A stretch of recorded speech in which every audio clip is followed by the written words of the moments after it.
Hi Rashmi, welcome you all in the webinar, first ever webinar of SAMAJ, which is related with the theme Agriculture in the Time of Climate Change. Before starting the webinar, I will give a few of the instructions which we all must follow in order to make this webinar a successful event. It is requested that mic should remain off. Everybody should keep their mics off while this webinar is on. Uh, we would also love to hear from you, but for that you will have to put in your queries in the chat box. Whatever questions you have in your mind, you can write those questions in the chat box. Those questions will be taken into consideration, and the key speaker will definitely reply to that whenever the format allows it. So please keep your mics off and write your questions in the chat box if there are. Another thing is there is also uh,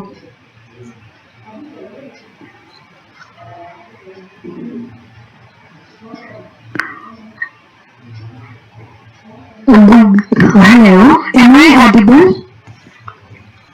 Yes, ma'am. Okay. Another thing, I'll again repeat the instructions. Please listen to it. There are a few things we must follow going on with this session. First is everybody should please keep their mics off while this webinar is on, and whatever queries you have in your mind, whatever questions are there in your mind, you can write those in the chat box, and those questions will be taken later in the session. But please don't switch on your camera while the session is on. Another thing is for the certification, because this particular webinar is also going to give you a certificate of the participation. For that, we'll be sharing a Google form link, and you have to fill in that feedback form in order to get a certificate for this session. So it will be really nice to hear from you, but that would be best when you'll be writing that in this query box, in the chat box, so that we can take your questions and go ahead smoothly with the seminar, right? So besides that, we must also adhere to the whole ethics. We must listen to our key speaker, and with the help of whatever she'll be presenting us, we must gain from it and uh, try to make a difference in the society. And this whole event has been organized by Samaj for the for bringing out some of the key burning issues in the society, so that knowledge regarding that should be imparted, should be shared with all, and some better steps we can think of and come up with while going with this session and with the other sessions, the future sessions as well, and make the difference to the society, make difference to the samaj in which we are living in. And for that, it is very much requested that we should all pay attention and go ahead very smoothly with this. It is definitely a pleasure to welcome you all in today's session. I hope you'll gain a lot, and then we would love to have to hear from you all.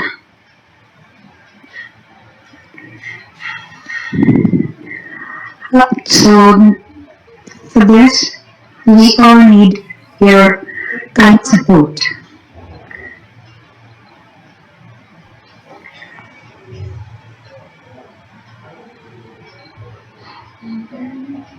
So in this webinar, first of all, we'll have our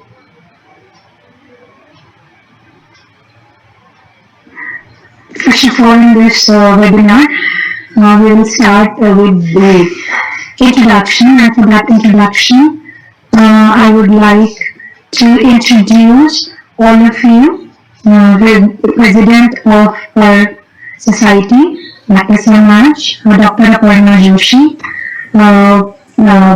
Ma'am, please take over. Thank you so much. Yeah, thank you very much, Rashmi. A very good morning to all of you. I am Aparna Joshi, and on behalf of SAMAJ, I welcome you all to this webinar on agriculture in the time of climate change. We at SAMAJ basically are oriented towards promoting self-responsibility in society through social and civic education to attain dignity and justice. SAMAJ is basically an organization which stands for Society for Action, Mobilization and Justice. So our prior aim is basically to work in the field of education as well as the related developmental areas. Also, we intend to promote fundamental and action research. With all these objectives in mind, as our first activity, we people have taken up a very crucial topic of agriculture in these changing times, in these times of climate change. Actually, agriculture forms the backbone of every economy. Rather, it is the first human activity which was pursued, you can say, towards civilization. And agriculture has come a very long way. We have throughout millennia devised a variety of methods, technologies, and cropping patterns, and the agriculture is standing where it is today only because of the efforts of millenniums happening in different corners of the world. But in today's date, a common problem which is being faced by all is the agricultural insecurity, we can say, or the threat which agriculture is facing as a result of climate change. Actually, climate change has jeopardized the entire agricultural scenario all over the world. I will not be dwelling into much of the detail, but there are few results of climate change which are evident to all. Most importantly, and one of the by far you can say the largest impact which we all will see is rising sea level. And rising sea level will eventually submerge many of the coastal areas of the world. Now, if we see examples from the countries like say India, or we can see the examples of Bangladesh, or maybe many nations, what is happening here? The coastal plains are really very fertile, and they are supporting agriculture of the entire economy of the country, and also providing food supplies to the rest of the world. So with rising sea level, these areas will be jeopardized and further putting all the more challenge to the food availability.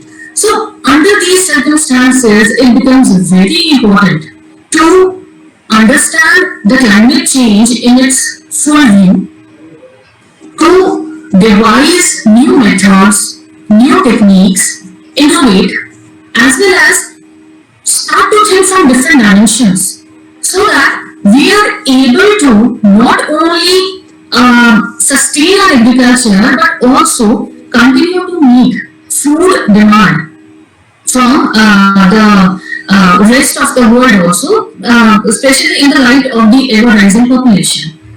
So with this objective in mind, today's webinar is focused on this theme only, that is agriculture in the time of climate change.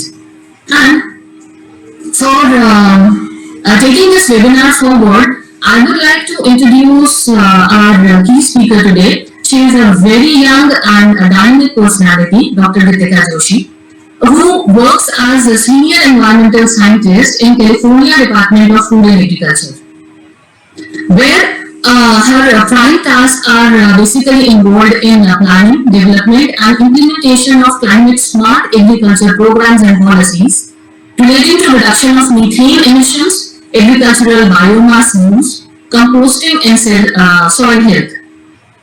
She is also supervising MS students as well as PhD level scientific staff. She has represented CDFA at various international, national, and state level scientific and policy panels and conferences. And she has also served as liaison and CDFA's representative on California's biogas mission to Denmark in 2018. So, despite of the huge time distance between India and USA, and despite of the fact that she is sitting in a very distant time zone, yet Dr. Geetika Joshi has obliged us by joining this webinar, and she agreed to be the key speaker. So, on behalf of SAMAJ and every participant present in this webinar, I formally welcome Dr. Geetika Joshi. Welcome Dr. Geetika Joshi to this webinar. And now I'm handing over the mic to you, and please take the proceedings forward. Thank you very much. Hi, good morning everyone, and thank you so much for that wonderful introduction from Dr. Aparna. I'm actually very excited to be part of this group because even though I work in a government agency, I believe very strongly that NGOs and non-profit organizations really they have a level of expertise and ability to connect with grassroots communities in a way that government cannot, because government doesn't always have presence at that scale and at that detailed level. So anytime that we are able to partner with any type of NGOs, nonprofits, and discuss with them their work and share information, it is always a very exciting opportunity for us. So I'm very happy to be here. And I want to thank you all for joining. I will be giving a presentation. The title, as we shared already, it's Agriculture in the Time of Climate Change. This presentation, we will talk about the general overview, some basic concepts, but then also a lot of the examples that I will be using are from the state of California because that's where I'm based. So some of the specific examples will be from there, but we will try to explore this topic in a way that with a view to find some common themes and some perspectives that may not be limited to California, that they could apply to other places and thinking about it on a global scale as well. So if someone can confirm that my slide is visible, and then I will get started.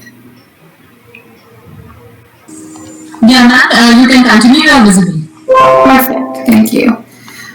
So as we already heard a little bit from Dr. Aparna already, global climate change currently is already underway. So as many of you probably already know, that at the international level, at the United Nations level, there is a lot of conversation with a lot of governments of countries across the world about trying to limit climate change at 1.5 to 2 degrees Celsius above what we call the pre-industrial levels of carbon emissions. And with the expectation that we may be able to stop or slow down some of the effects that we would experience in our daily lives because of that climate change, if we were to stop that warming increase at that level. But that said, as of 2015, we have already reached at least a 1 degree Celsius rise above those pre-industrial levels. And even though 1 degree Celsius might seem like a small number, when we think about global processes about how carbon cycling, nitrogen cycling, and other climate and geological phenomena happen at the global scale, this is a very significant temperature change already. And many of us are experiencing these now on a more and more regular basis across the world. So again, my example is from California, and one big thing that's happening in California is that we are seeing a lot of very large wildfires. Wildfires have always been a part of California's natural ecology. There are some trees and plants that in that state, especially in the grassland areas or in the big forests, that do not germinate unless they are touched by fires.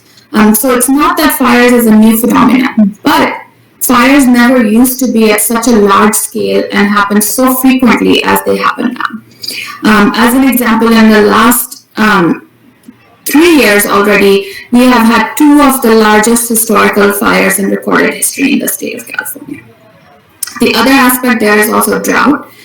So California has a desert-type climate. There's a few months of winter rain between November and March, but the rest of the year is all dry. And those spells of dry weather and less rain are continuing. From 2011, we had a historic 7-year-long drought.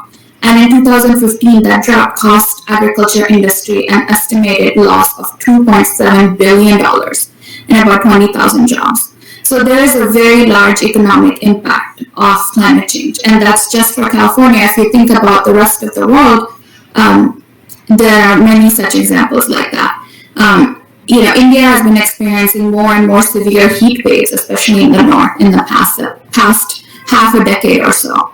Those are a result of climate change. We are also seeing in India, again, coastal regions, much more severe rainfall, monsoon flooding that has become more and more frequent, and the flooding lasting for long periods of time. Again, that's a result of climate change. And generally speaking, some of the major climate change models, that try to project what the effects of climate change would be, this is very consistent with that. A lot of those models say that, for example, places where there is dry climate already will tend to get drier. California is a very big example of that. Places that get enough monsoon, the monsoons will get more intense, more storms, more flooding, increased hurricanes. Again, something that we are definitely seeing across the world.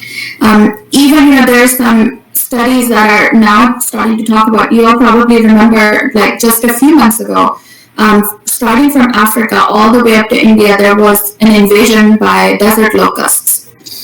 Now there are studies that are able to look at that and relate it back to changing climate patterns. Changing climate patterns in the last few years have resulted in monsoon rain at unprecedented levels. And as a result, areas, especially in Eastern Africa and the Middle East, where traditionally they're not as green, they were much more green. And therefore they provided food for the locusts to grow and for their populations to become as large as they did. And therefore they were able to migrate that much further distances. And we all saw the result of that. So these are the types of changes that we can expect going forward. And as you know, these type of changes very directly relate to how agriculture is done. Locusts are pests. Any kind of pests that increase, they make it hard for us to continue growing food in a sustainable manner. Not being able to depend on regular rainfall or having increasing drought-like conditions, again, that's really unsustainable for agriculture to go on. So some of these effects are tangible, and we're not waiting for a distant future several decades ago at this stage for these changes to happen. They are happening right now, and climate change is a worldwide emergency right now. It's not a matter of 2030 or 2050. It's today. So that's very important to remember when we talk about this topic. It's a very urgent need that we need to address. And climate change, it happens primarily because of gases called greenhouse gases. These gases have the potential to capture sun's radiation and retain it, and that when these gases are in our atmosphere, they result in overall warming of the atmosphere. Some of these gases have always been around, but anthropogenic activities, especially post the Industrial Revolution, has increased the amount of gases in the atmosphere. And that's primarily the reason why we're seeing this much extent of climate change in the current times. So example of some of those gases are carbon dioxide. Carbon dioxide, of course, is generated when we live and we breathe and undergo respiration. But at the same time, whenever we burn fossil fuels, petroleum, diesel, natural gas, carbon dioxide results as a byproduct. So the more industries, the more human population we have, the more carbon dioxide we have. Nitrous oxide is another gas that is very important, especially from the agriculture perspective. Nitrous oxide is almost 300 times more potent than carbon dioxide in its capacity to warm the atmosphere. And from agriculture, one of the major sources is nitrogen fertilizer input, and I will talk about that in a little bit. And methane is another gas that, again, is 25 to 40 times more potent than carbon dioxide in its potential to retain that sun's heat. And from an agricultural perspective, a lot of our cattle and livestock agriculture results in emissions of methane gas. Black carbon that is generated when we burn, what we call as unclean fuels like diesel. Black carbon also has the ability to retain heat. And then fluorinated gases, such as the ones that are used in refrigeration, air conditioners, they also have a very high capacity for global warming or a high global warming potential. So it's important to remember some of these gases, as I will talk about them in the agriculture context shortly. And also globally, and if you look at the policy language at the international level, a lot of the UN documentation, they talk about these two terms, mitigation and adaptation. So those are two different ways in which we need to look at climate change. So mitigation mainly refers to, well, what are the emissions right now that are occurring and how do we reduce those emissions? So reducing already emissions that are occurring. And adaptation is the second piece, which is becoming increasingly more important. It is that once the emissions have already happened and climate change is already happening, what are the things that we can do to try and adapt to this new normal? So even in agriculture, we think about both. We think about mitigation, and we also need to think about, well, now that the climate is already changing, what does that mean in how we can continue to do agriculture and continue to provide food for everybody in the world? So with that context, I want to get a little bit into the details of these emissions of the greenhouse gases. And this is a diagram that shows some of these, what we call the carbon cycle, the nitrogen cycle, these biogeochemical cycles that result in emission of greenhouse gases. So of course, we'll start here at the top. We know that the sun's energy provides photosynthesis ability for plants, and plants can actually take in carbon dioxide and produce biomass. And then after that, what happens? We can see here on the right-hand corner, if you can see my mouse pointer, there's a little graphic here of a farmland, right? So the plants that are growing in the soil, of course, are producing some carbon dioxide because of respiration. But much more important is how we do farming, right? So we put, and of course, plants can biologically fix nitrogen also, which is shown here. But we add synthetic nitrogen fertilizer input into the soil, and we irrigate the soil. So soil is a very complex medium. If we were to put it under a very powerful microscope, it looks like a matrix of very, very pores and tubes that have air pockets. And the main matrix is made of minerals that the soil is made of. And then there are chunks of organic matter here and there. And lots of different bacteria, fungi, and microorganisms live in those pore spaces in the soil. If we overwater the soil, or even just freshly after an irrigation event, for example, those pores in the soil, they get filled with water, and they form what we call microscopic anaerobic pockets. So your soil might not look like waterlogged like it looked at the time of a flood, but in the very small pockets of the soil, there is water filled in, and the bacteria that live there, under anaerobic conditions, under those waterlogging conditions, instead of breathing in, oxygen and bringing out carbon dioxide, what those bacteria start doing is they start breathing in the nitrogen from the fertilizer and breathe out N2O, the nitrous oxide gas, which is such much more potent greenhouse gas. So that input of the synthetic nitrogen fertilizer is a very direct driver through agricultural activities of global warming. Similarly, when rice is grown, and rice is a very important crop all over the world, right? It's one of the biggest food crops in India and China. Asian countries and Africa and a lot of places, right? So rice farming is a huge impact globally. When rice is grown, many of you probably already know that it needs standing water to grow. So you can think about that waterlogged conditions persisting in the soil. So of course there's the nitrous oxide emission that we just talked about.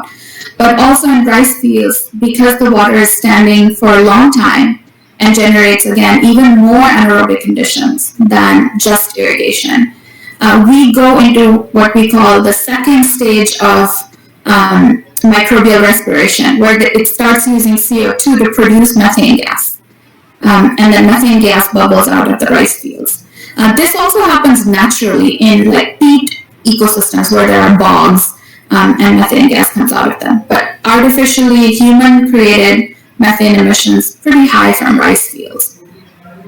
Another place where the methane comes from is our cattle and livestock agriculture. And this is really interesting because it's all about the biology of the cow. Cows have different compartments in their stomach, and one of them is called a rumen. And you know why cows can eat grass and plants and trees, but we cannot? Because in our stomach, we cannot digest the cellulose that's in that plant material. But cows, in their rumen part of their digestive system, they have special bacteria that have the ability to break down cellulose. And when those bacteria break down cellulose in the cow's stomach, the byproduct is methane gas. So cows they do a lot of belching when they are eating, and that belching is generating a lot of methane gas. And also when the cow excretes the manure from the cow, those bacteria from the cow's stomach are mixed up in that manure, so that all of that cow dung that comes out, depending on if it is dried versus if it is stored under wet conditions where there is water logging, it can make methane gas also. So again, livestock has a big impact on global warming and livestock agriculture.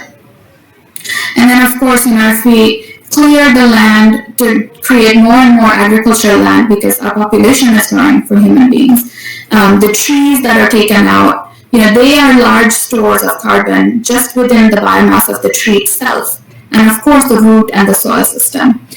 So when we clear those trees and instead plant annual crops on that land, we automatically increase the carbon emissions from that land, or increase the carbon footprint of that.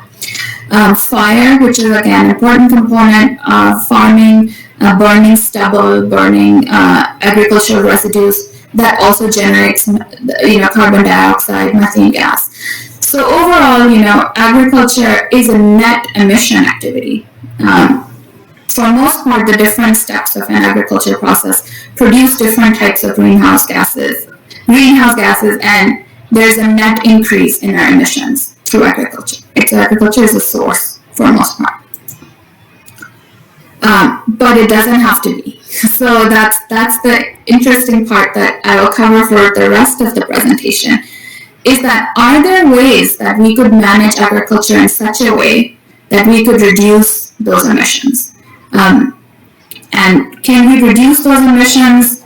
Can we store carbon in such a way that it is stored for long periods of time? So those are some of the questions that we will explore as we go. So I've made here, like in these bubbles, like each main greenhouse gas associated with agricultural activities. Right, so in the green bubble there is nitrous oxide. So we talked about how the synthetic nitrogen fertilizer input, and also the frequency of irrigation and how the water is present in the soil. Both of those increase that. So if somehow we can figure out that we can reduce how much nitrogen is applied to different crops, we could get a reduction in the nitrous oxide gas. If we could make irrigation systems more precise, so that instead of just doing a big flood irrigation from a canal in a single event, where a lot of water goes into the soil and creates waterlogged conditions, could we do more precise irrigation that we are supplying only so much water that the plant roots need, and keeping the rest of the soil a little bit more on the dry side?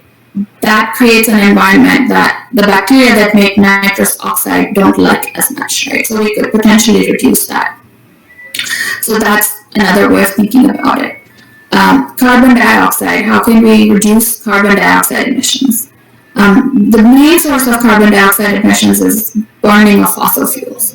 And in agriculture, we use fossil fuels in our mechanized equipment, like your tractor runs on diesel. Could you have tractors that instead were using some kind of a clean, renewable natural gas, for example, biogas? So those technologies are still kind of in the process of being developed, but at some point we could get there.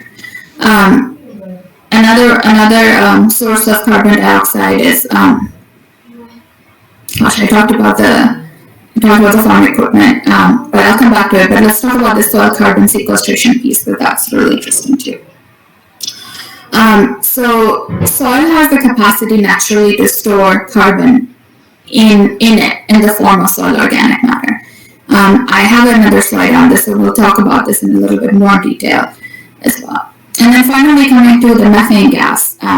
So there I mentioned that it's coming from manure, right? And if manure is stored in wet conditions, can we store manure under dry conditions to reduce that methane? Rice fields and flooding of rice fields. Are there ways to have that standing water for rice production in such a way that we can minimize the period that the field is flooded? So we change the environment of the soil microbes to manipulate them into making less greenhouse gases.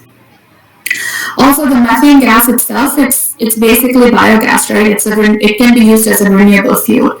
So there might be cases if the methane gas emissions are happening in a large quantity, it may be economically feasible to capture them for use as a fuel. And then finally, because, as I mentioned, it's also cows, when they belch, the methane gas comes out.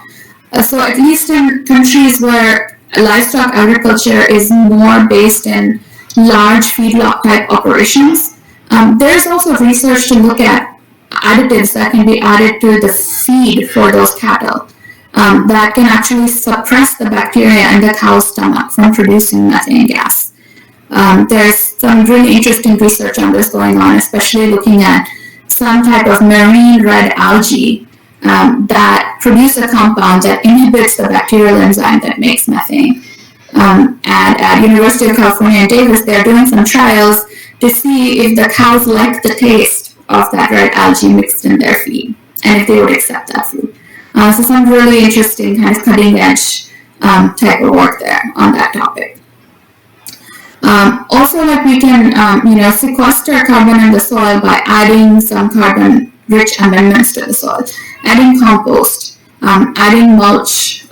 So I've listed a lot of different practices on this slide. I'll talk a little bit more about them in a minute, but these are examples, and if you refer to them, they're here. But then we should also talk about, so that kind of leads us to this definition that I have in the middle for climate smart agriculture.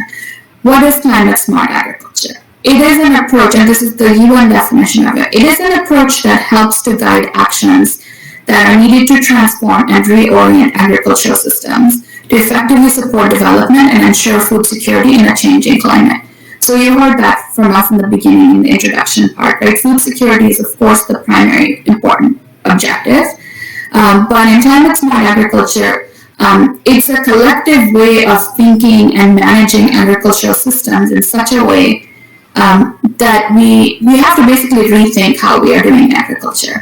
How can we continue to have increased agricultural productivity, better income for the farmers, but also reduce those emissions of these greenhouse gases, and then also build that adaptation. So remember the two terms, right? Reducing greenhouse gases was mitigation, and then there's the adaptation piece. So how do we also adapt our current existing agriculture to this new world of the changing climate? So collectively thinking about all those strategies is climate smart agriculture.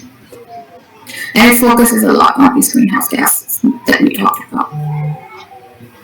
So with that, let's get into a little bit more detail on the soil organic matter. This is a very interesting aspect in the soil. The reason why it's interesting and why agriculture is even unique amongst other type of industrial sectors, it's because not only can we reduce the emission of greenhouse gases through some of those practices that I briefly mentioned, but we can also actually capture carbon and store it underground over the long term. So carbon capture and storage is, of course, an important part of tackling climate change. And a lot of industrial sectors are thinking about it from an engineering perspective. Hydrogeological storage of carbon in the long term. Those type of uses, they require the land to be out of, that land in which carbon is stored in the gaps in the rocks underneath. It's not fit for other types of human activities because there is an increased risk of earthquakes or other types of things. But agriculture it can go on as usual while we try to build organic matter in the soil and store it in the long term. So that's a really interesting aspect there, that agriculture is very unique in providing that capacity for us as part of the solution for climate change. Also, when we increase organic matter in the soil, in layman terms, the soil becomes healthier. There are a lot of different properties of the soil that become enhanced because of that organic matter. And some of them are actually, some of those properties become really important when we think about how to adapt to the climate change in the future. So it can improve the quality of soil in ways that not only reduces emissions today, but can help us adapt into the future. So basically in this diagram here, I've just tried to make a conceptual figure of how that works. So we know that there's carbon dioxide in the air, and the plants can take up the carbon dioxide by photosynthesis, right? And a lot of the activity that happens in the plant roots and the microorganisms that are present in the soil, they transform those biomolecules that the plant is metabolizing into soil organic matter, which is then it becomes a complex with the soil minerals, and it can get stored in the soil for a long term. Right? Another word for soil organic matter, which is more a little bit more common, is humus. Right? So humus is part of that soil organic matter, and it can be created by biological activity. So there is this carbon dioxide in the air. It can get captured and stored in the ground. As climate change happens, we're increasing carbon dioxide in the air. So can we increase the capacity of our soil to keep more organic matter inside of it? Can we build these stores more? And that can be done through agricultural management. And that management of the soil is sort of a key, or you can think of it as a knob, and you can turn it both ways. You can turn it in a way that you start emitting more carbon dioxide back into the air, but you can also turn it in a way that you start capturing more carbon dioxide and storing it in the soil for longer term. And there's some very basic ways of doing that. So we call that soil health management.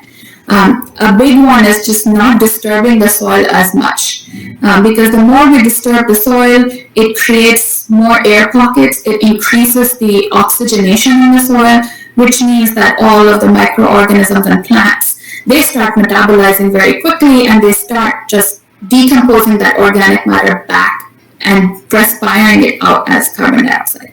So disturbing less, which means reducing tilling or plowing of the soil, letting the soil make more aggregated structures rather than always plowing it so much that it becomes a fine powder.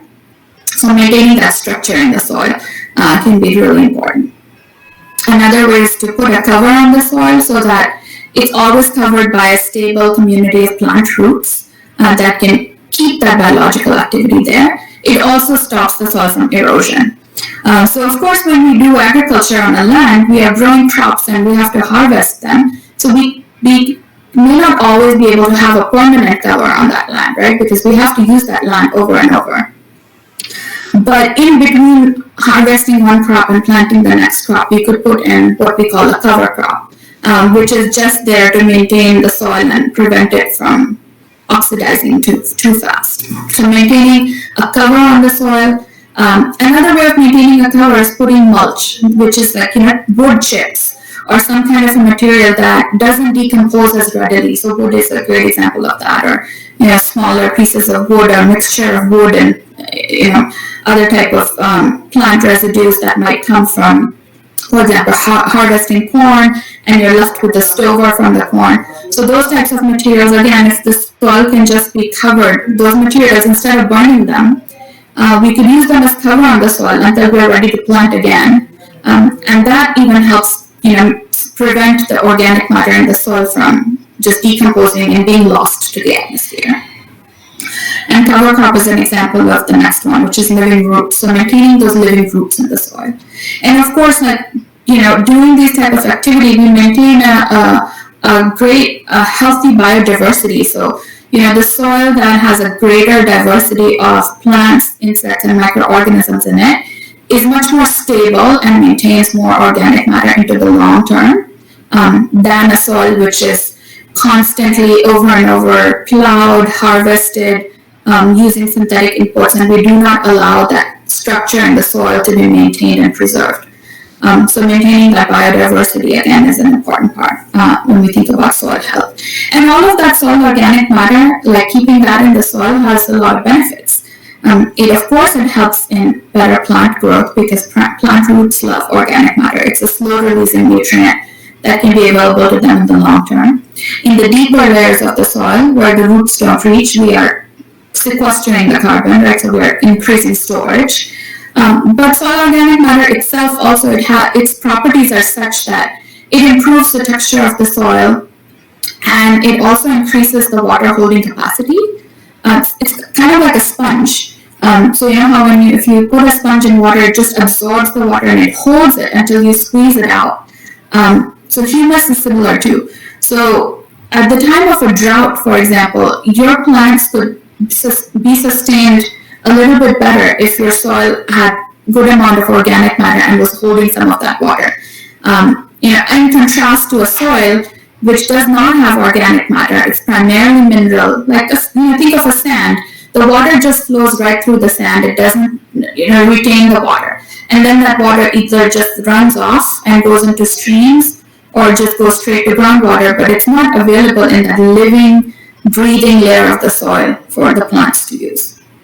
So that's something to think about there. And when we talk about soil organic matter, there are a lot of benefits. Talking about benefits, there are so many different benefits of a lot of the different climate smart practices. So soil organic matter, of course, we talked about in detail, but even many of the others. So like I said, with soil health, increased organic matter means we are reducing erosion of the soil. We're reducing compaction in the soil, which means a better structure to support plant roots. Because if the soil is very compact, if it doesn't have a good structure, and a tractor goes on top of that soil over and over, it becomes very compressed. The air-filled pores of the soil are lost, and then it's very difficult for plants to grow in that soil in a healthy manner. So having a better soil structure and reduced compaction is a great benefit. That adding organic matter gives us that benefit. It helps conserve moisture in the soil.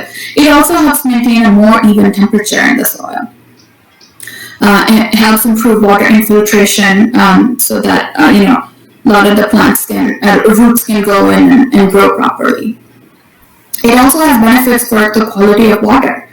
Agriculture, especially conventional agriculture, where there is a high input of synthetic fertilizers and pesticides, it can have impacts on the quality of water, right? Once the field is irrigated, plants use the water, and then there's excess water that eventually runs off into your streams, water bodies, canals that are next to the field, agricultural fields, right? And those extra fertilizer, extra pesticide, and everything that can end up in those streams and pollute them. But if we are able to, for example, reduce our synthetic nitrogen fertilizer, and we tried to do that because we wanted to reduce our nitrous oxide, but that means we can also prevent less nitrogen from entering the water bodies. And you probably all recall from your school lessons that there's increased nitrogen in the water. It leads to eutrophication in the water bodies, right? There can be overgrowth of algae, and it can kill all the biological activity in the water and just make the water really murky and not fit for usable purposes. So reducing that nitrogen fertilizer can have an impact on. So that's a co-benefit in improving water quality, of a climate smart activity. Also, these climate smart practices can include, for example, planting grasses or plants on the sides, on the banks of streams, on the banks of rivers that are close to field. And what that does is it acts like a buffer zone So when this water full of fertilizer and pesticide is running off from the part where the crop plants are, instead of going directly into the field, this buffer zone of plants and trees can absorb some of it and clarify the water before it goes into the field. So again, that's a benefit for water quality. And then there's the issue of the precision irrigation, right? If we are not just flooding the fields all the time and just irrigating without being mindful of what the actual need for the crop is for water at that time, whenever we create excess water in the field, there's runoff. So if we make our irrigation methods more precise, that can reduce runoff. So we can talk about that a little bit in a little bit of time as well. For air quality as well, there are benefits. So agriculture, it produces dust particles just through the normal agricultural activities. Driving tractors and agricultural equipment, there's diesel burning there, so we make black carbon, we make particulate matter, those PM 2.5 and PM 10 particles, which they're all bad for our lungs and for breathing. So if we can, for example, if we stop plowing our fields, we would be running the tractor not as often on the field. So we can indirectly, not only are we building our soil health by reducing the plowing, but we're also improving the air quality because we're not burning as much diesel as we were before.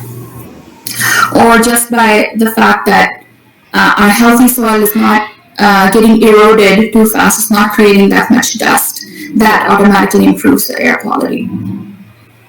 And then finally, as I was talking about biodiversity, so overall the ecosystem biology level, we can make a lot of improvements through some of these agricultural activities.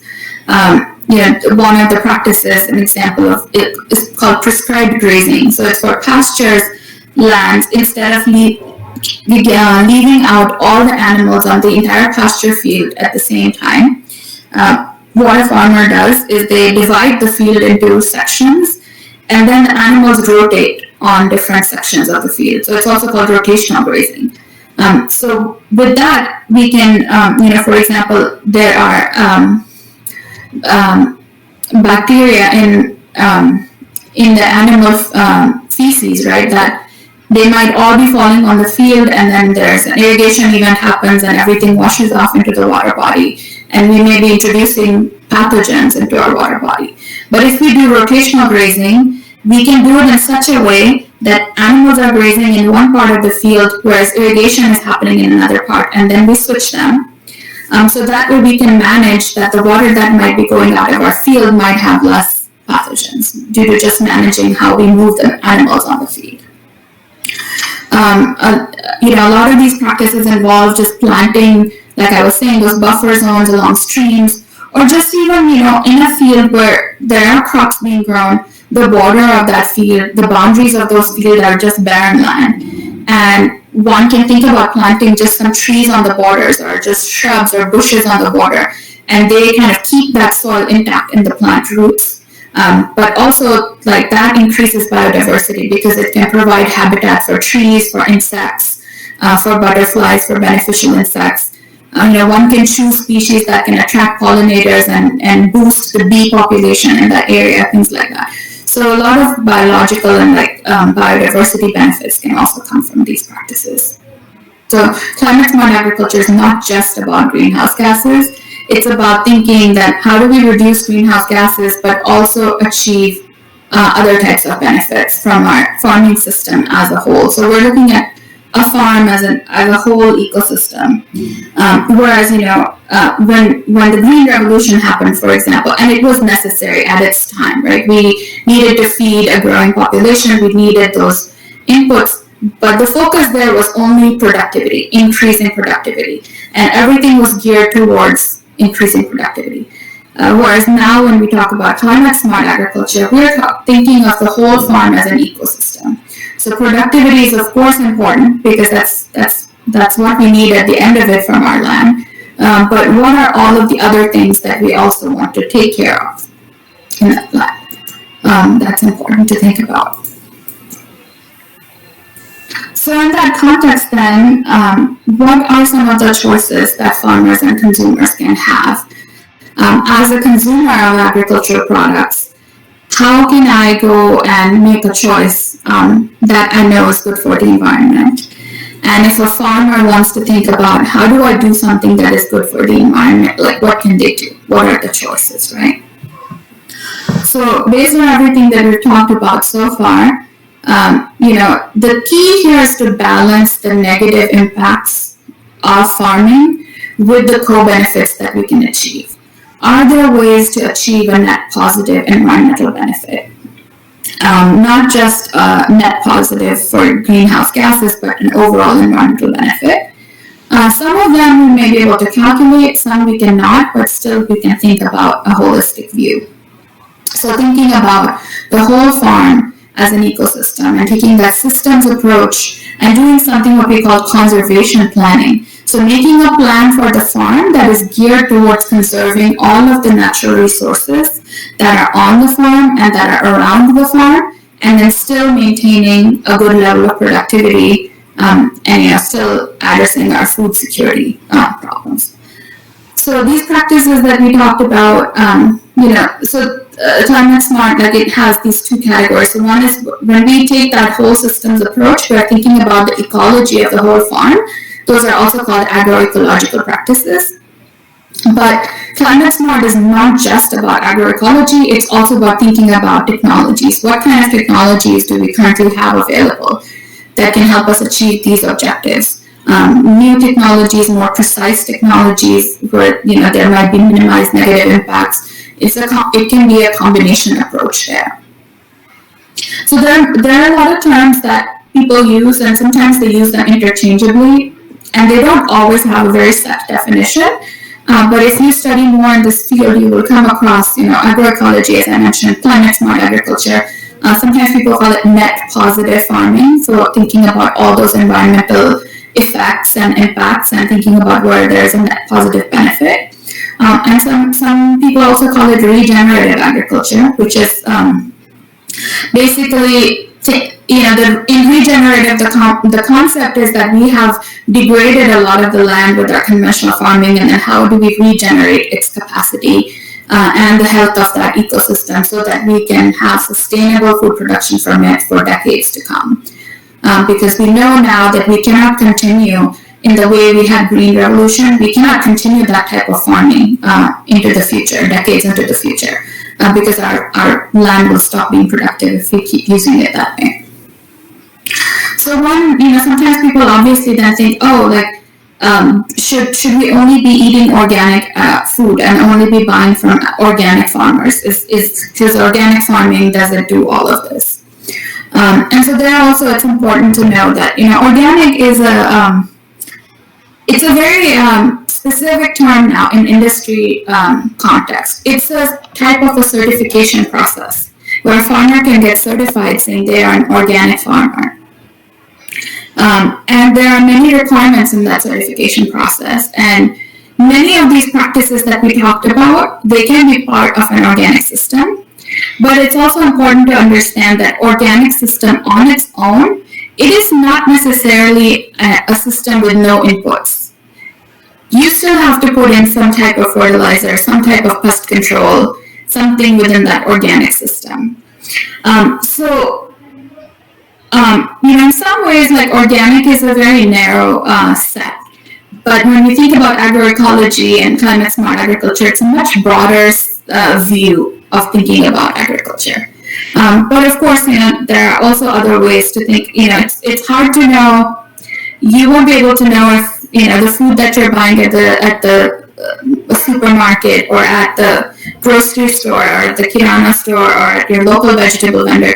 Was it grown using agroecology techniques? Was it grown using climate smart agriculture? Hard to know that as a consumer, hard to make those choices. And sometimes people talk about, in that context, also community supported agriculture or local agriculture. That can be important in the small scale. It's a newer culture. We have started seeing some of it in California in the last decade or so. And it's not always feasible for everyone to do community-supported agriculture, but what it means is if you live in an area that's not very far from farms and agricultural areas, and you know where the markets are, where the farmers come to sell, to try and form those local connections and identify the farmers, talk to them, get to know them, and see what their philosophy is, and if they are the type of farmers who use these type of practices. What people do over here is then they commit to that farmer and say, I will buy everything that you like.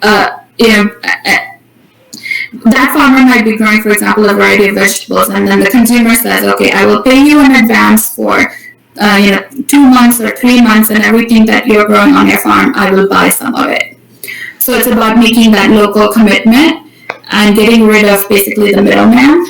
And sometimes like that helps people understand and know what the farmer is doing and make those type of choices. But in a more realistic view, it's not always feasible to do this, as many of you would know. If you live in a big city, you don't have farms nearby, you have to depend on what kind of whatever kind of food that you have access to from the store, from shops near you. So in that context, again, how do we make those type of choices? And that's kind of a broader overarching question, and thinking about how consumers can drive markets, but how also consumers can drive policies. So that would be the next part of my presentation. And at this time, I think I will offer to take a break. I think I've talked a lot, and the next part of the presentation is about policy making. So I will ask Dr. Aparna if we can take like maybe a short break and see if there are already some questions we could answer them before we move to the second part, or we could continue with the second part.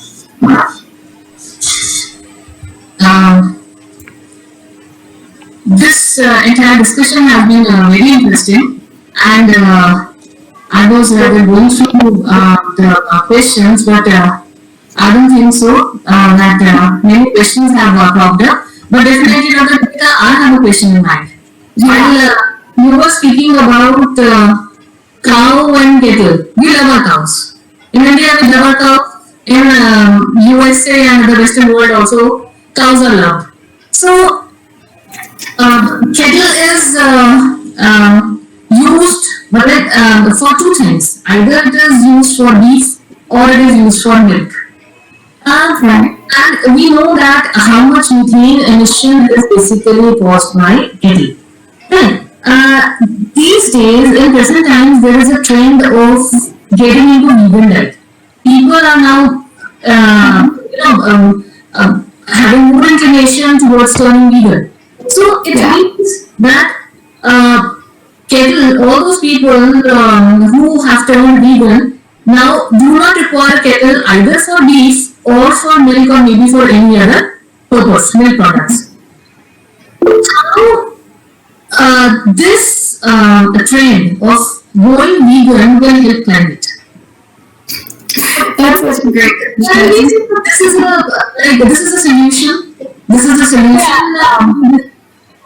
This is a really good question, and I will first say upfront it's a little bit of a controversial question, right? Because livestock and cattle agriculture, it's an integral part of human life ever since we have lived a civilized life, right? Have been important not just for food, and it's today is like in a very recent part of our history that cattle is only important for meat and milk, right? But even until 50 years ago, cattle was important for those two items, but also in a big way for being the draft animal to do your farming with, right? Bulls and oxen for pulling in plows. So, and of course, there's the leather side of it as well. So it's, sometimes we only think of agriculture as food, but agriculture makes other things too, like cotton and fiber and wool and leather, and all those things also come from agriculture. So it's definitely an interesting question from that context, because it would need a very big change in our lifestyle. And absolutely, I think, there are definitely calculations out there, research out there that shows that carbon footprint of a vegetarian or vegan diet is less than that of when we use animal-based products. But that said, it's a message that's very difficult in many ways to realize at a large social level, right? Because food is it's an emotional thing. We all have our favorite foods that we have grown up eating. It's not just about what we enjoy eating or like the taste of. Food might trigger some beautiful memories from our childhood, from our family gatherings. It's a very important part of our human existence, right? And so therefore, depending on what kind of culture someone is coming from, it may or may not be very easy for them to give up that meat or that cheese or that milk product. And, like, even when someone might say, oh, I understand the climate calculation, but gosh, like my family always eats this type of we always make kheer for Janmashtami, like we're not going to stop making that. Or we always like in the United States it's like, oh, we will always eat a big piece of meat on like Easter or Christmas or whatever. It's a part of tradition and culture, and people don't necessarily want to give that up, right? So that message can come across as really harsh. It can sometimes, in a sociological setting, it can create like a divide where there was none before, and I think some of that is happening sometimes. So that's why, like, we take a step back, and climate smart agriculture is not saying that don't eat meat or milk products, but let's think about how they are produced. And so, and the contrast there, like for methane, I can give you a good example contrast, because the way cattle livestock is in India is very different from California, especially. Even California is also different from the rest of the United States, in that it's the largest producer of milk in the United States. There are more than 1,500 dairies across the state. Some of them are very large, can have up to tens of thousands of cows on a single dairy farm. And they are on large feedlot operations. They're not always pastures where the cows are grazing grass. And in those systems, when they're standing in their lanes and they are just eating a feed that is given to them, they're also excreting their manure right there. And then a big flush of water comes, like a few times a day. It takes all of that manure, and that manure goes into a very large pit in the ground where it's stored. So essentially, it's an artificial peat bog, because there's that, all that carbon from the manure, and then the bacteria that can degrade that carbon and make methane gas from the cow's stomach. And then there's a big water column on top of it because it's been flushed with water. And it creates this artificial anaerobic environment where a lot of methane gas is produced, right? But it's also a place where one could easily put a large cover on top of that and start harvesting that methane as biogas. India, on the other hand, there is much more the dry management of manure, right? In India, traditionally, well, first of all, India is the world's largest milk producer, but the average size of an operation in India is 2 cows, right? If you normalize it for all of India, because still most of Indian farmers, they're not just making milk, they're not just dairy farmers. They are farming other crops, and then they might have a few cows on their grounds, which, they're also milking. And because there's a cooperative-based system, a farmer can even just make 2 liters of milk a day, and the cooperative will come and collect it, right? So there are fewer cows per single family or per single operation. And so therefore, each family can have a little bit more extra land where they can manage those cows. So the manure falls on the ground, it can dry there, or it's mixed and deliberately dried into the cakes, right? So in Indian context, the cattle livestock methane emission is not as high from the manure, but it's much more high from the belching of the cow. Mm-hmm. And that is a whole another, like, we don't have very good ways in research to handle that right now. Making the biogas with the wet manure is a little bit more, because the engineering technology already exists, right? Like biogas and knowledge about biogas has been around since the 60s and 70s. So what your system is and how things are being done that can make a very big difference in helping someone decide what kind of choices to make. So at the end of the day, it comes down to education, right? It comes down about what we're being educated in our formal systems, but also what kind of education are we choosing to do for ourselves, and then making our own choices. That definitely starts to play a role. But it's a tough question to answer. Like, I am personally vegetarian, but I'm never going to tell someone not to eat meat if that's what they like to eat. That's a very personal choice, and food it it's an emotional thing, and especially, there are so many people in the world who don't even get to choose what they eat. They just have to eat what's being given to them, or they don't have the means to make those choices. So it's very difficult to say that let's just not make any meat anymore for everybody. Those choices are hard for the world, I would say. We have one question coming from Geetika, and she asks, are you aware of any international agricultural collaborations between countries to bring advancement in agriculture yet protect the environment? In collaboration. That's a really great question. So there are a few, and again, I can talk about the California context again, and I was going to cover it in some of my slides too. So California, it's United States is kind of interesting because it is what its name says. It's a union of a lot of states. So there's the federal government, but each state also has a fair level of independence in forming its own policies. So California on its own is an independent signatory to international climate change collaborations and United Nations agreements and things like that.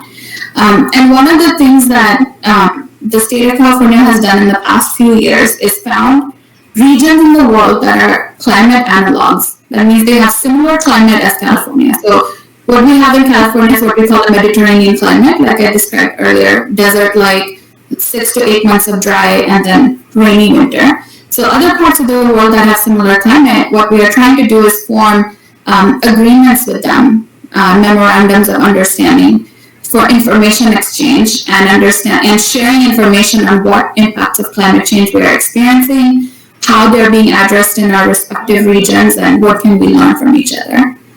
So those definitely exist. I am aware of those because we work on them, but I'm sure there are more. And of course, the United Nations Food and Agriculture Organization, as well as the IPCC, the International Governmental Panel on Climate Change. Those are, of course, two landmark bodies for international collaborations as well. Okay. There's another question coming up from Anil Chauhan. He asks, is total conversion of chemical farming of the world into organic possible? That's a great question. It's a question of active research. All I can speak to that, it's hard to say a yes or no to that question. But what I can speak to is, I think maybe even 50.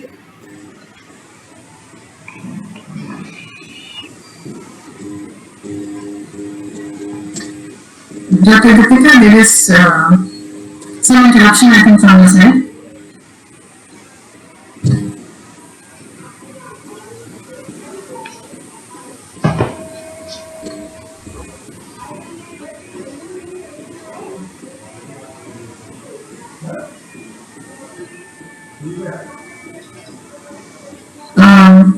Please stay with us. I think there is some technical glitch from Dr. Geetika's side. She will resolve it soon. Please hang in there.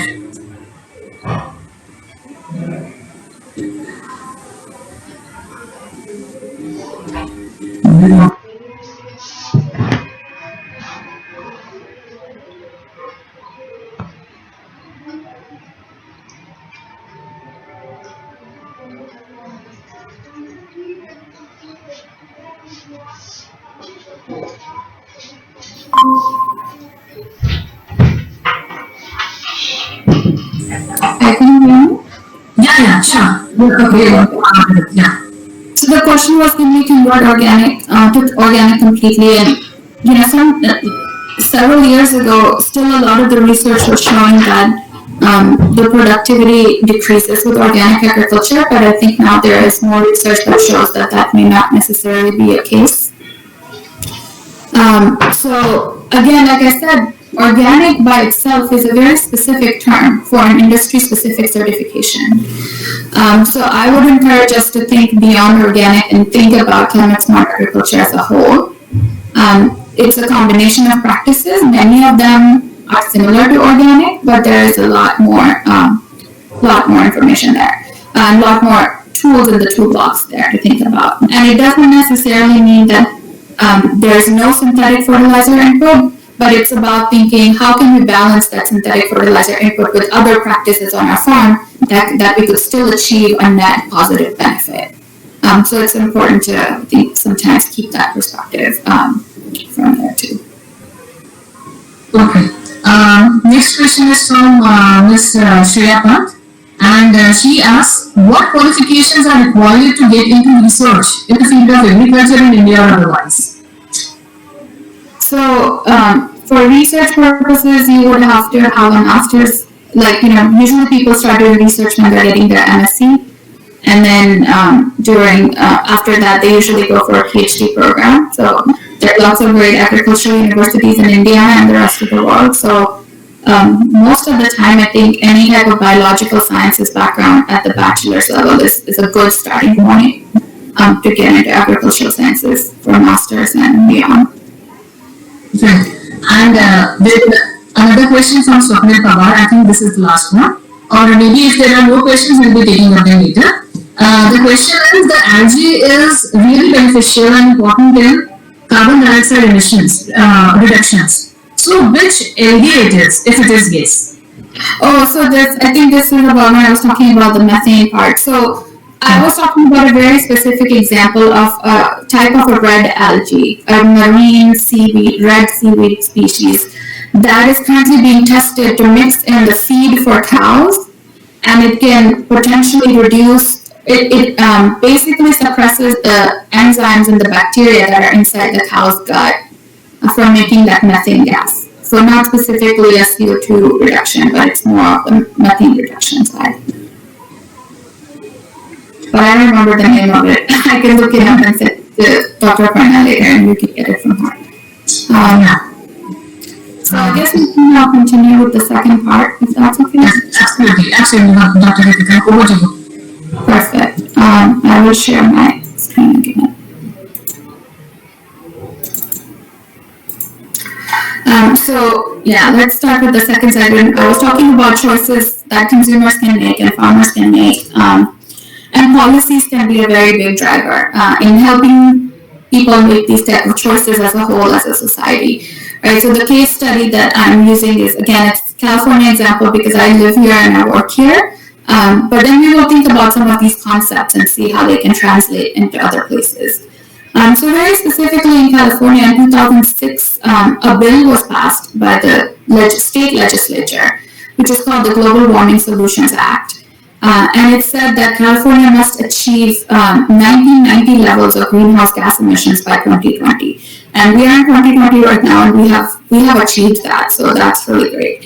And then in 2016, this particular act was amended again through legislative activity by passing another bill, and that sets further targets. So now we have target for 2030, which is that we want to be 40% below the 1990 emissions, and by 2050 to 80% below. And a very large, important mechanism by which the state of California is achieving this is a cap and trade program. So how a cap and trade program works is that it's a legal program, it's regulatory in nature, legal program. And so first of all, the state makes an inventory of all of the greenhouse gas emissions that are coming from different sectors of the economy. And then based on that, they put a cap for each sector. So we say, okay, industries, factories, they can only make like an X amount of carbon emissions. And if they can either implement technologies to reduce that, but if they're not able to reduce their carbon emissions, they have to pay a revenue or a tax to the state.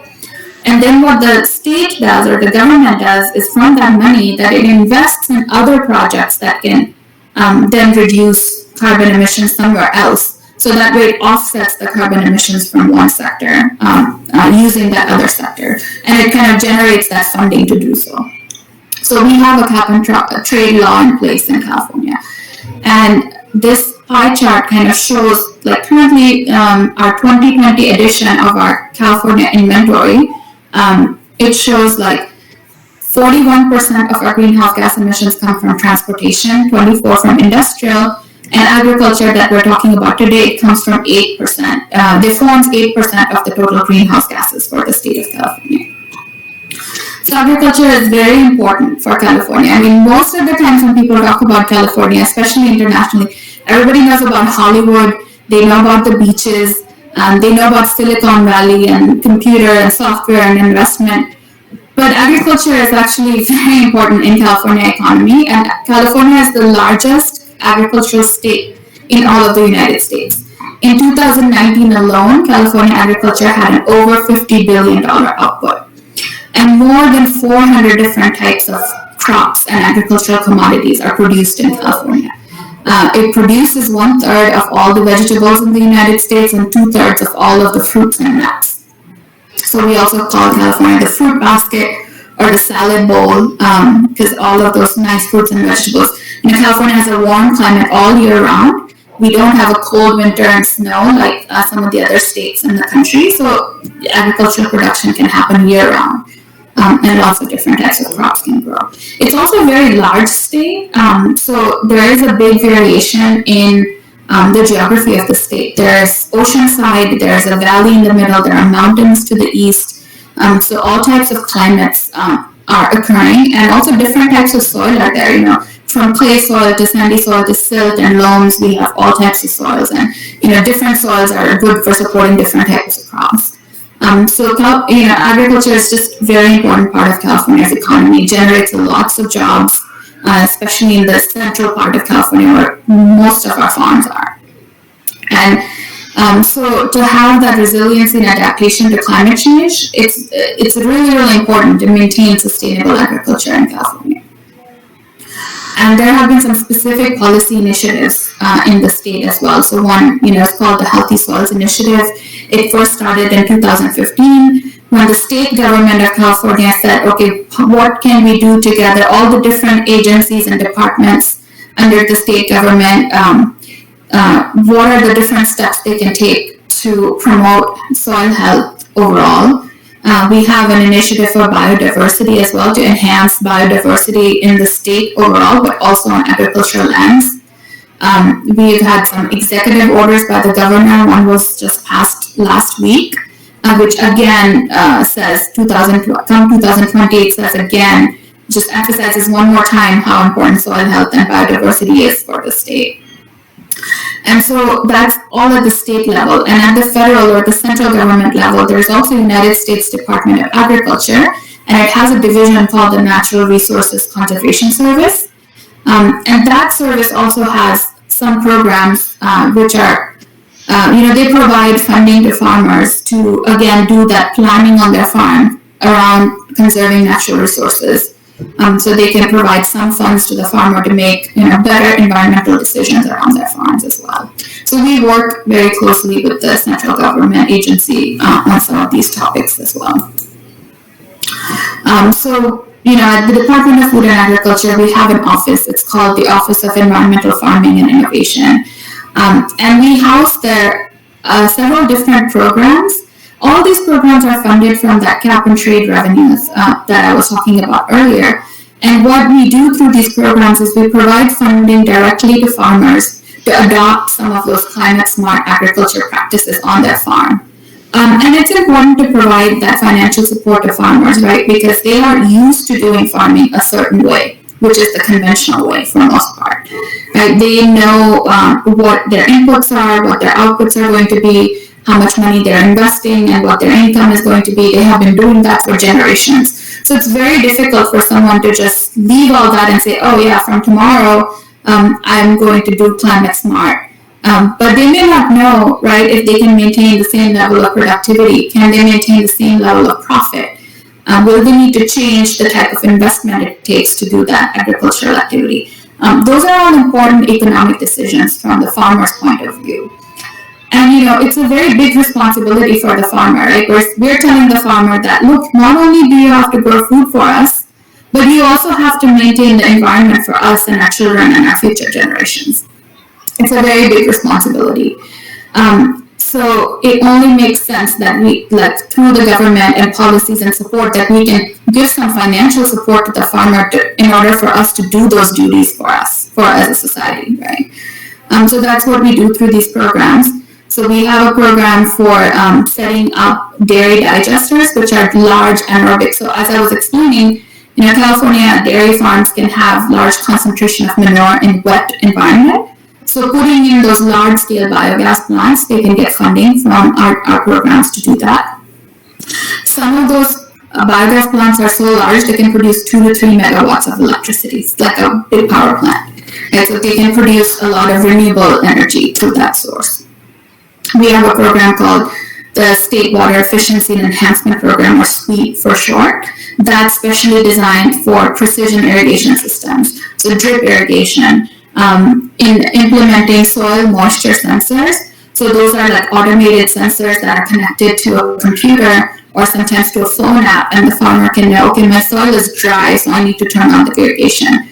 But if the soil is already wet enough, then they may not need to irrigate. But traditionally, it would be like, okay, every day, 5 o'clock in the morning, they will just open the checks from the canal and just flood the field, right? But there may not be a need to do that all the time. This is very important because we are also a state that has a lot of drought, right? So we have to be careful about how water is used. So having those sensor-based, like more precise drip lines, that really helps with that. Then we have our Healthy Soils program. So through that program, farmers can get money to put compost in their fields, to put mulch, to reduce their plowing and tillage. They can get money to plant rows of trees and shrubs and grasses on those parts of their field where they're not growing crops, so that they can keep that soil intact and healthy. They can get money to put in cover crops, to put in those buffer zones around the streams and canals and things like that. So that's another program that we have. And then we have that program called Alternative Manure Management. That's basically an alternative to the anaerobic digestion. So not every dairy has a large enough amount of manure to support a power plant scale project. So this program does alternatives to that. So there are other ways. So one big one is that instead of storing manure in wet conditions, the farmers can start composting that manure, and then they can sell the compost in the market. And think that somebody with a Healthy Soils program can then buy that manure and put that in their agricultural field. So it kind of creates a circular system where some of what we would have considered waste from the agriculture, they have the ability to recycle and go back into the system that way. And then we also provide technical assistance. So, farmers don't always know like how to fill out the application form or apply for funding. So there are people who get funded by us to help them do that. And in all of these programs, there's an important part of it, which it makes it really unique and something that California is currently the only place in the world that's doing that, is that each of the project that a farmer prepares for them, we have the ability to do a calculation and estimation of what their greenhouse gas emission reductions will be, like how much greenhouse gases will that project reduce. And we use some modeling-based methodologies to do that and do projections based on that. They're very conservative measures, but there are no other programs like this which actually tie public funding and use of taxpayer dollars with actual quantified greenhouse gas reductions. So in terms of even a scientific perspective, we are generating some really interesting data out of these programs. And as I mentioned in the first Q&A session, we also make research and international collaborations, especially with regions that have similar climates where there's a lot of scope for exchanging information. So anytime that we develop these type of programs, there's, like I mentioned, the program is developed there, then farmers implement the program, they implement individual projects where they quantify their greenhouse gases. And then we also do a verification and evaluation to make sure that, okay, we expected this much greenhouse gas reduction. Did the farmer do everything that they were supposed to do to get to that number? So there is that verification component.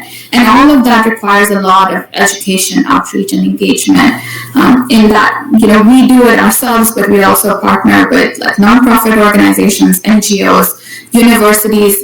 California has a lot of agricultural universities that have extension centers. Extension centers are where specialists, researchers work with farmers to teach them about the latest agriculture-related findings. So those extension centers are also really important in that education component. So it's a whole network that it kind of takes for us to have these type of programs go on the ground.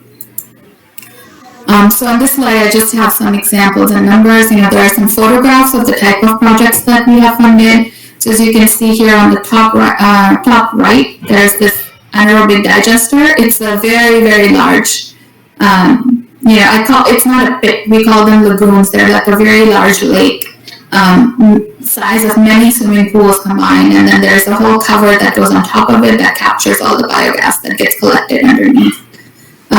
This over here on the left top corner, that's a picture of a soil moisture sensor with a weather station. So it helps, calculate the rate of evaporation and transpiration water loss, and also how much water is in the soil. And then based on that, the farmer knows when they have to irrigate or when they don't need to irrigate. Again, this is important in California. As I mentioned, we have droughts a lot, but also even traditionally, California doesn't get a lot of rain in the summertime. So unlike India, for example, there's not that much rain-fed agriculture. So pretty much 100% of the agriculture in California is artificially irrigated through engineered systems. So for them, them being precise in how much water is being used becomes really important because there's no natural rainfall-based irrigation there.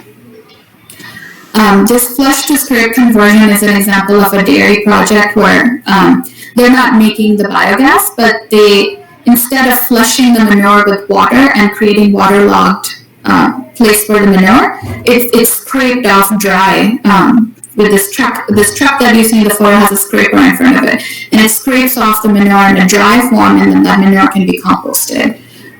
Then we have some fields with the Healthy Soils projects. There's compost application going on in one photo. These orchard rows have cover crop and grass cover growing in between the trees so that soil between the trees is not barren and it can be protected. We actually also give funding to universities and NGOs and nonprofit organizations to conduct field days, demonstration days, where they can do demonstration projects at the small scale on small fields and invite farmers to come and see how they're doing it and then to learn from that. And then, talk to them if they would like to do that on their own farm as well. So there's that education and demonstration component there. So far, through those cap and trade revenues, we've invested over $300 million and over 1,500 projects across California, and they achieve 2.5 million tons of carbon dioxide worth of greenhouse gas reductions. That's still only 7.4% of the total greenhouse gas emissions. There's obviously a lot of work to be done for reducing greenhouse gases, even with all of these programs and funding that we have. But what do these tons of CO2 mean? So there's an equivalency calculation here. It's equal to over 500,000 cars if you were to take 500,000 cars off the road and not drive them anymore. The emissions that you would save from not burning that petrol and gasoline, that is equal to these agricultural projects. Another way of looking at it is about 140,000 acres of forests being planted. From our irrigation program, we've saved water that's equivalent to 53,000 Olympic-sized swimming pools worth of water, which during drought years, that's a very significant number. So these are just some examples. But I also have some videos. There are 3 very short videos of farmers who have received funding from us, and they're talking in their own words about how they like the program. So I'm going to try and play these videos, and hopefully we'll be able to share them, and that will work. So let's see.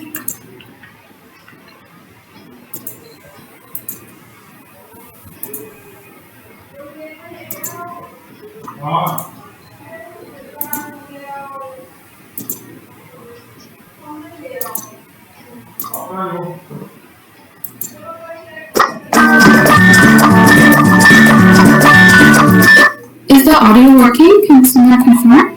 No? Yeah, it is working. We can see it.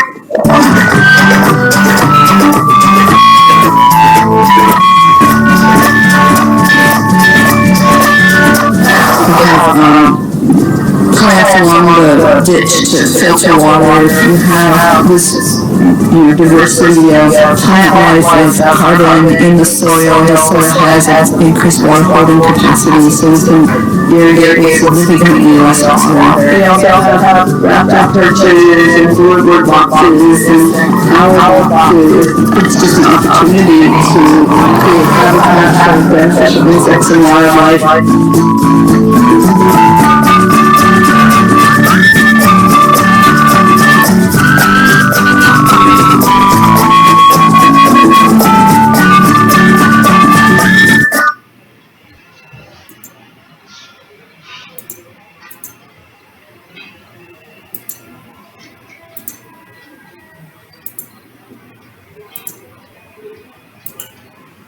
water, and energy prices going up.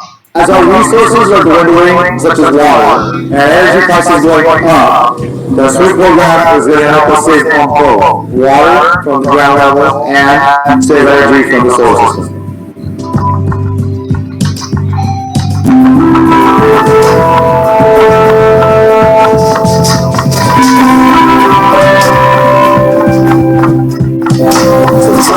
Moisture sensors, other stations we have on this ranch. With this system, we're allowed to start, pump, and the irrigation systems remotely. So I can do it from my cell phone, from anywhere. I've done it while on the stage, I've done it when I'm in the country. So we're able to read and navigate the system with this double line. We know exactly how much irrigation and moisture we need all time of the summer. From the spring is different to what we have in the late summer is different. How much irrigation we want to use. It's the long-term range of saving with the water and then saving the money with the PG&E, not just for myself, but for our future generation also. It's help enormously.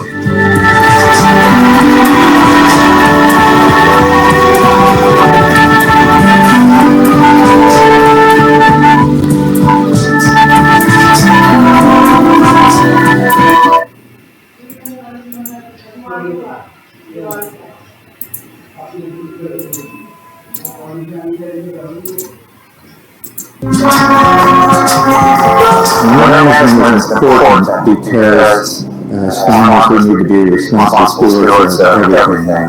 What we're supplying to consumers and then of course what we're doing on our farms.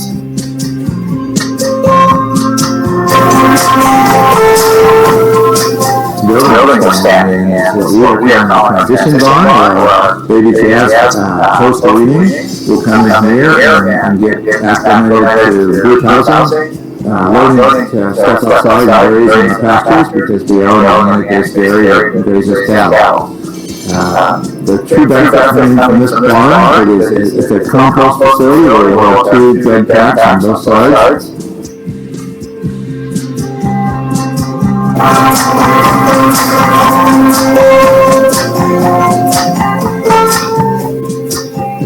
Beneficial to our field. We're real conscious about what we do in our pastures and to our soil. And so I really look forward to having a supply of compost coming out of this facility that is usable and ready to go. And then of course it's better for the animals in the meantime because of the air quality that will take place.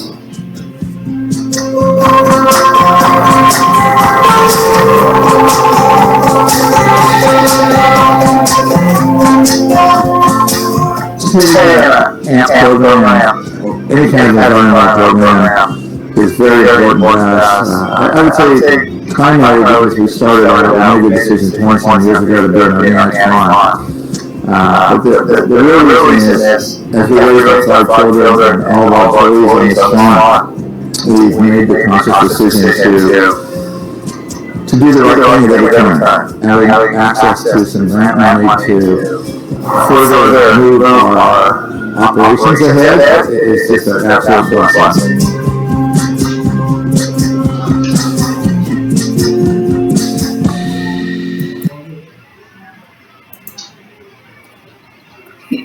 So those were just some example videos that we had. And again, I'll say that, it's hard to compare directly and say, oh, this happens in California, then how do we translate it to somewhere else in the world? The way farming is done, the type of farming systems there are, the weather, the climate, types of crops that are being grown, type of soil, they all make an impact, right? So how do we think about a more general conceptual way of thinking or model? And so in California, we've accomplished that by basically having a partnership between the farmers, the government, and then the academic institutions, the research institutions and their extension centers, and the nonprofits and NGOs. Because that education and outreach component is just really important. Government can make policies, but if the farmer doesn't know what's available or how to access it, they won't be able to succeed. But also government, for them to make policies, it's important to see what kind of research, what kind of latest information that comes out of the academic world. So they're all just very deeply interconnected, right? They cannot function without each other in that quite sense. So there is, the research that happens, the data that's generated, how can that help farmers make the best decisions for their farm, and how can it help the government to make best possible policies that are available on whatever the latest science and data is. And then science alone doesn't help, right? I'll say I'm a scientist, but for most part, I sit in an office and I work there. If I go to a farmer and I tell them, hey, you should do this on your farm, you should apply compost, they'll say, have you ever farmed? Have you ever been to an agricultural field and grown a crop? If you haven't, then don't tell me what to do, right? Because they are the experts of their job, and I am not the expert of their job. So in that context, it also becomes very important in how we are engaging with those people, right? When we implement any type of government policies, it's also equally important for us to listen from the farmers, ask them and invite them to say, we are thinking about these type of policies.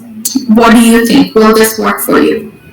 And, we usually have a lot of engagement with both individual farmers, but also, there are organizations, either industry level groups or nonprofit organizations that work on agricultural issues that represent farmers that come and talk about these, so that the steps that it takes to bring the science to an application level for society and people, it has to happen through the social science and sociological platform. Because economics and data and science is all well and good, but if it doesn't work with what the social system is, the science can definitely run the risk of not succeeding. So having those relationships and networks and making sure that we are listening to a lot of people, and where we have a voice, we're raising that voice. So as a citizen and as a consumer, we raise our voices so that we can compel the farmers to provide us products that we want, whether it's climate smart, grown, produced, net positive, regenerative, organic, or any of those terms. And as a citizen, we can raise our voice and push our government towards policies that would benefit the environment and the farms, right? And then the government has to listen to the people and the farmers to understand how it would all make sense and come together. So with that, I think I will end my presentation and see if there are more questions. Thank you so much for listening patiently and for hanging around and staying. That is really informative, Dr. Geetika. While you were showing the efforts and the initiatives which are being taken in California, I was just thinking about what is the scope of their application in the third world nations. Or maybe probably I should be putting it in a way that in countries like India, developing countries as well as the less developed countries, how, where, and the scope is lying basically. Yeah, I think that's a really great question because one of the things that stands out in some of the material that we present, folks always look at, this many $100 billion, right? That's what it took the farmers to do this job. And another state, another region, another country may not have that kind of revenue. So an important thing I want to again emphasize that even within California, yes, it's a very strong economy, but it didn't have this money sitting around just waiting for farmers to be given, right? Bills had to be passed by the government to create a source of revenue which could fund this type of work, which was the cap and trade law.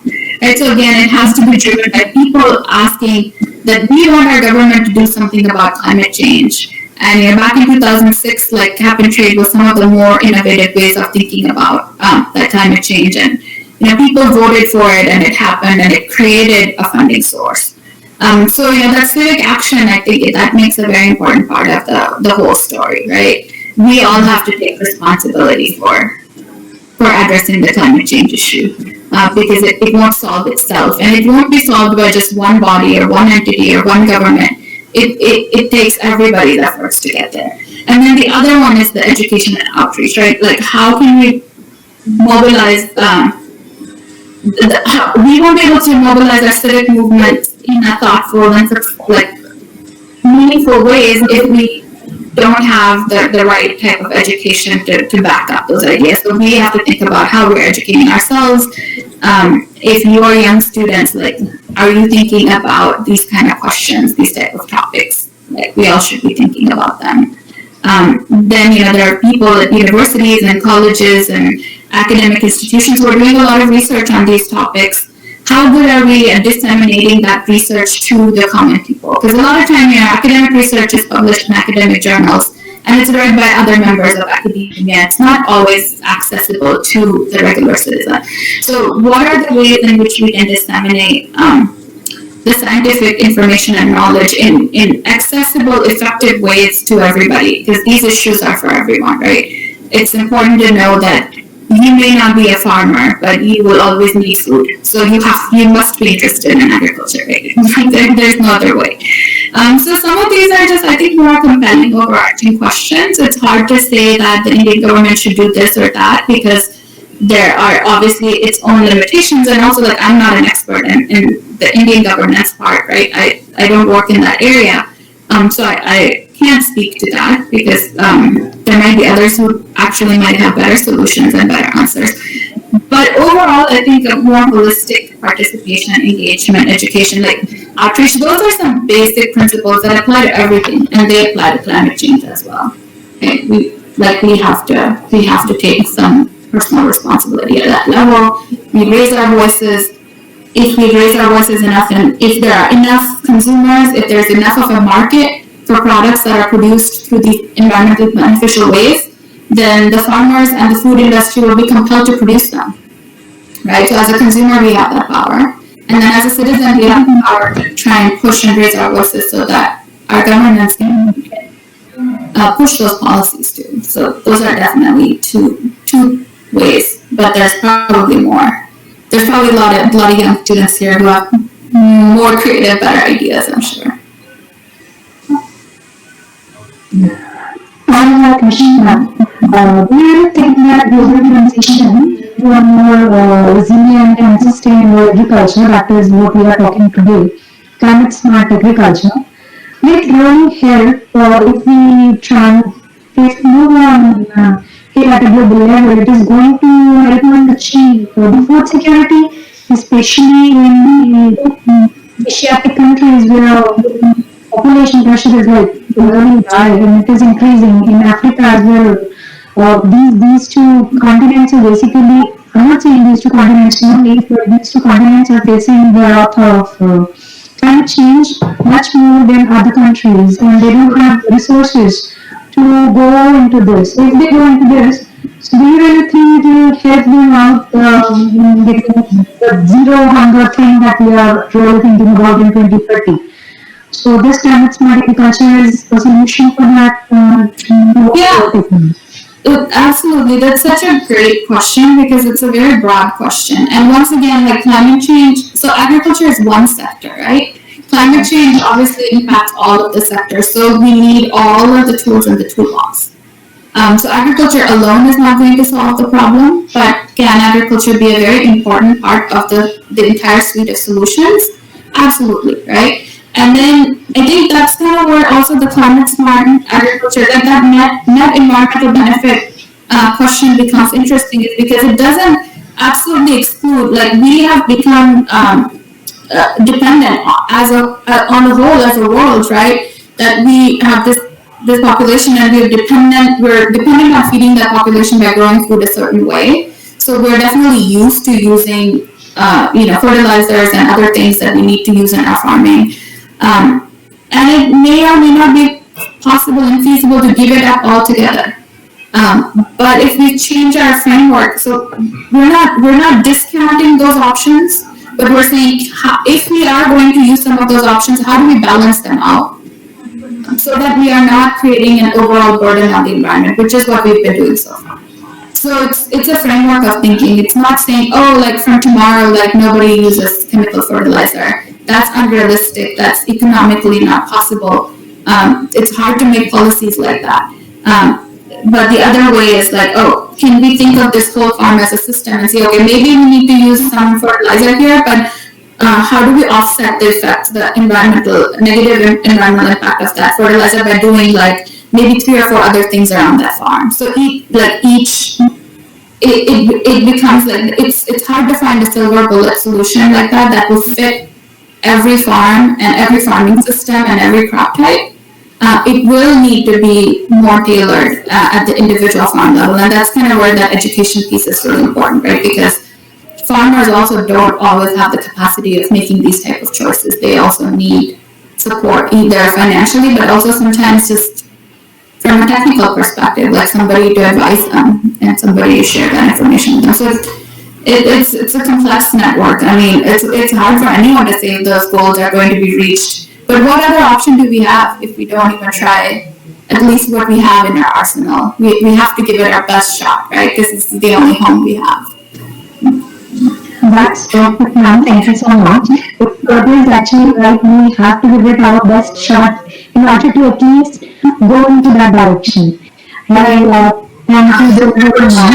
Rashmi, there is a question in the chat box. This is a question put forward by Swapnil Pawar.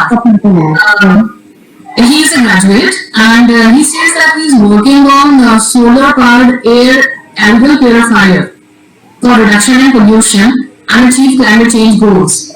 So he is interested in knowing that what opportunities are there in California for the Indian youth. That's such a great question. That's a very difficult question. I don't think I know the answer to that entirely. But I would say, like, if you're a research student, like, try to find through your current professors, through somebody that you're working with, collaboration with international researchers, trying to find those type of paths to connect with people, because information exchange is probably the first step. And academic institutions traditionally tend to be a very great platform for making those type of connections going forward. It's hard to just break into a market right away, right? Especially international markets. But connecting with, I think, researchers and collaborators, getting those, like, if you have a technology, like, if someone with academic expertise can vet it, and then they can test it, and they can put their support behind it, I think that makes a big difference. Trying to form some of those relationships, perhaps. There might be other ways that I'm not aware of. I'll put it this way. And over to you, Dr. Rashmi. Okay, ma'am. Thank you so much. Thank you, ma'am. We have touched really important things in today's presentation. The vast knowledge that you have in the field has somewhere helped us all in getting a window to some of the solutions that people can. I'm not from a farming family, but I know some farming families too. I can at least share the knowledge I have got from your presentation, your knowledge. I have gained something. Like me, other participants, they must have also learned a lot. Whatever you have tried to tell them, you have tried to give them some solutions. Obviously, policy is a very major thing when we talk about this climate smart agriculture and for attaining a sustainable future. So definitely, we as citizens must play our role in making people more aware about it and raising voice for the good things, the good practices that can help us out to bring a good future where we can feed people and yet we can save our environment too. So it was really very, very informative, ma'am. Thank you so very much for joining in, for sharing your knowledge with us. We are highly obliged to you for this. And we are also very thankful to all the participants who are here with us and who have patiently heard ma'am whatever she has told us, being nice and very, very supportive in this first ever webinar of our SAMAJ. Thank you very much. Thank you, Aparna ma'am. Thank you, Geetika ma'am. It was really a pleasure hearing you and learning from you. Thank you very much. Thank you so much. Thank you. Thank you, ma'am. So, sign off now. Have a great day. Have a great day. Enjoy. Yes, and we have also shared